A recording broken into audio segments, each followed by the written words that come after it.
Architecture is the art and science of making sure that our cities and buildings actually fit with the way we want to live our lives.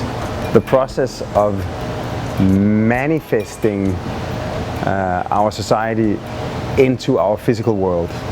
Life is always evolving, and as life evolves, so should our cities and buildings, so they fit with the way we want to live. And I think maybe in the really big picture, life on planet Earth has evolved in a Darwinian sense through millions of years by adapting to the surroundings. So different life forms would evolve attributes that would allow them to occupy different eco-niches. So life always adapted to the physical environment. When we invented technology, tools, architecture, we reversed that situation and we started actually adapting our physical environment to life. So rather than living in a tree or living in a cave, we could build our own tree, we could build our own cave. We got the possibility and the responsibility to shape the world around life, rather than life being shaped by the world. And I think in that sense it's an amazing power and an amazing responsibility to be in charge of creating the world we want to live in. So as human beings, we don't have to accept the world as it is. We can actually create the world of our dreams.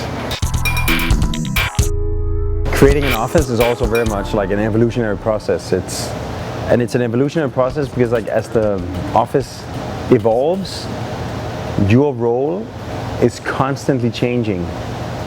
So I think every 3 months I realize that I can no longer do what I did 3 months ago. I have to do things differently because the project has, the office has evolved, and my role in it is constantly evolving.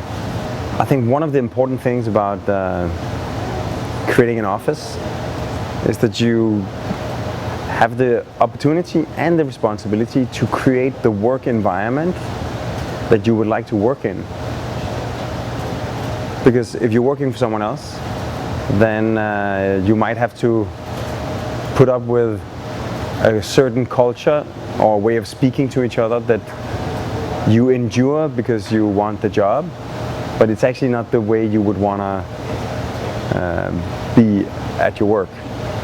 So when you create your own office, you have the responsibility to set the tone and establish the culture, establish the way that people talk to each other, the way that people collaborate, the way that they help each other, the way they ask for favors, or the way they give out favors to their colleagues. So I think establishing the culture and the environment is incredibly important. Also, you're going to be spending a lot of time in your office.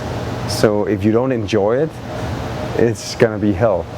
I've always been very conscious that what I like doing and where I think my skills are the strongest, and I've tried to establish an office that allows me to always have my dream job. When we won our first commission, a swimming pool, the circular swimming pool, I didn't have the experience to be the project leader of a construction project, and I wanted to be the project designer, and I also wanted to keep doing competitions to expand the office. So we hired a guy called Bjarke, who is now one of my partners in the Copenhagen office, and he's 10 years older than me, so he was the project leader for that project.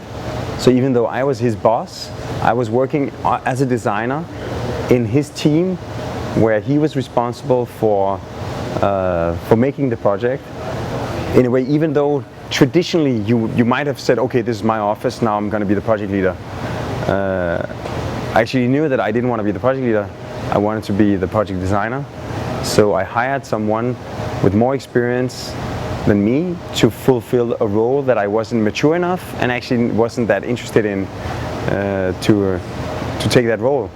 Like in the end, I'm left with having the job that I do the best, and I constantly create positions, or also like help people create their own positions to make sure that the office really becomes more and more like an organism where everybody has their favorite role in that organism.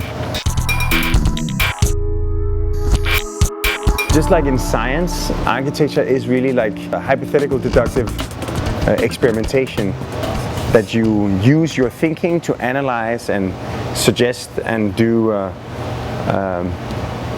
build up a conceptual framework. And then when you can't reach any higher, you can make an intuitive jump. You can make a guess, you can suggest things, and you can test them. But the higher you've built before you jump, the higher you can reach.